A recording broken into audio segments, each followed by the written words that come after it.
साथियों नमस्कार। भारतीय प्रधानमंत्री श्री नरेंद्र मोदी ने मंगलवार को चीन के शीर्ष राजनयिक से मुलाकात की और परमाणु सशस्त्र एशियाई शक्तियों के बीच वर्षों से चले आ रहे गतिरोध के बाद द्विपक्षीय संबंधों में विस्तार की स्थिर प्रगति की सराहना की। मोदी ने चीनी विदेश मंत्री वांग यी के साथ मुलाकात के बाद सोशल मीडिया पर एक बयान में एक दूसरे के हितों और संवेदनशीलता के प्रति सम्मान का भी ध्यान दिया।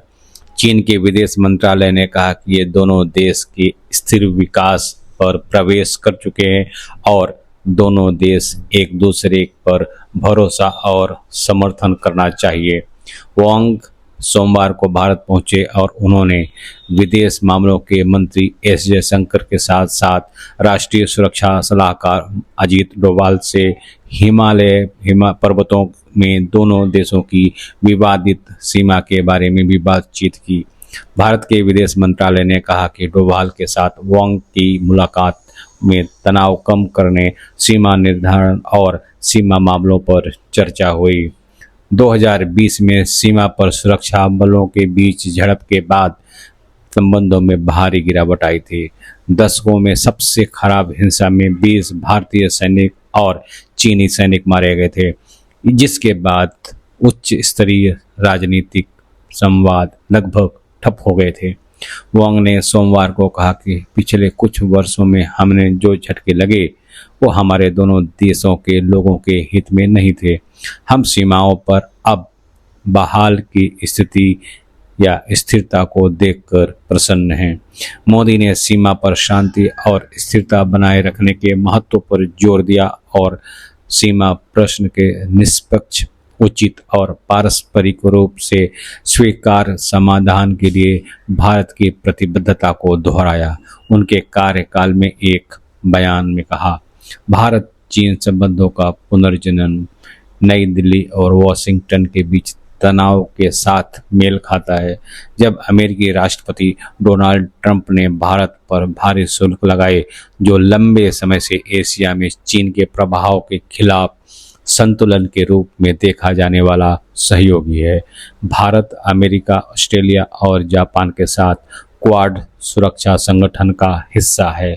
सन 2020 में लद्दाख क्षेत्र में सैनिकों के बीच घातक झड़प के बाद संबंधों में ठंडक के व्यापार, कूटनीतिक और हवाई यात्रा को प्रभावित किया, क्योंकि दोनों पक्षों में सीमा क्षेत्रों में हजारों की संख्या में सुरक्षा बल तैनात किए हैं। तब से कुछ प्रगति नहीं हुई है। पिछले साल भारत और चीन के बीच सीमा पर एक समझौते पर एक सहमति जताई और कुछ सीमा क्षेत्रों के अतिरिक्त बलों को हटाया गया। दोनों देशों के सड़कों और रेल नेटवर्क का निर्माण करके अपनी सीमा को मजबूत जारी रखे हुए हैं। हाल के महीनों में दोनों देशों ने आधिकारिक यात्राओं में वृद्धि की है और कुछ व्यापारिक प्रतिबंधों, नागरिकों की आवाजाही और व्यवसायियों के लिए वीजा को आसान करने पर चर्चा की है।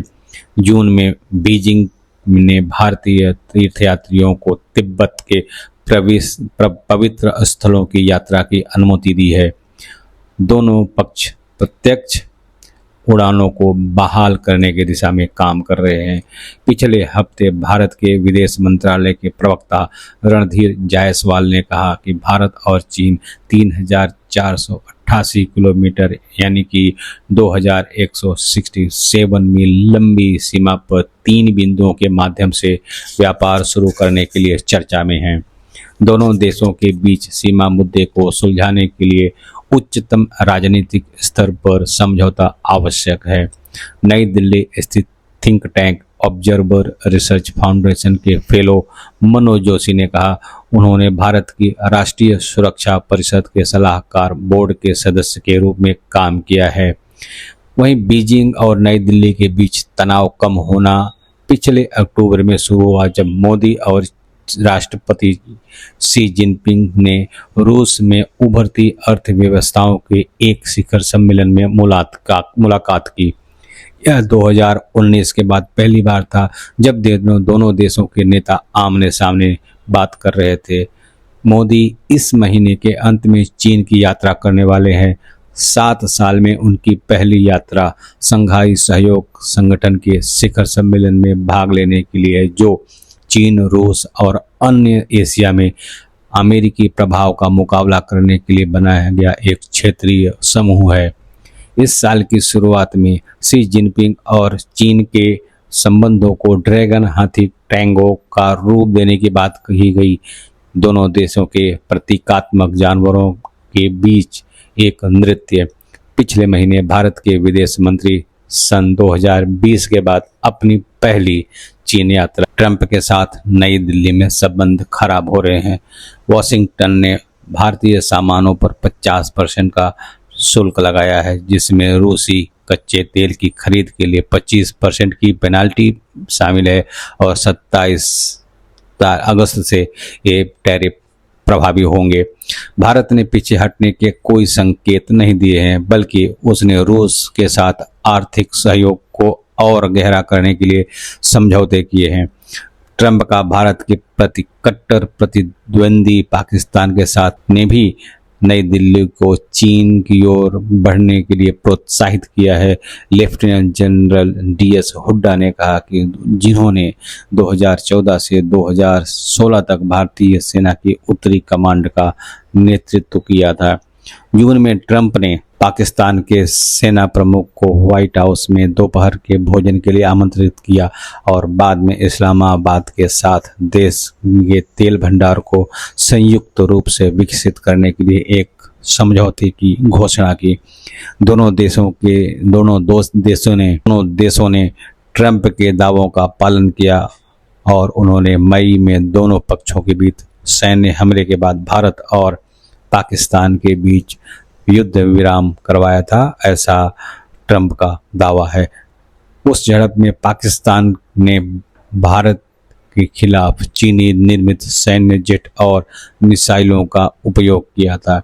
चीन ने पाकिस्तान में भारी निवेश किया है और यह व्यावहारिक रूप से आप यह उम्मीद नहीं कर सकते कि बीजिंग इस्लामाबाद को समर्थन देने के पीछे हटेगा, हुड्डा ने कहा। लेकिन आप अपनी सीमाओं पर शत्रुतापूर्ण पड़ोसियों को एक साथ संभाल सकते हैं।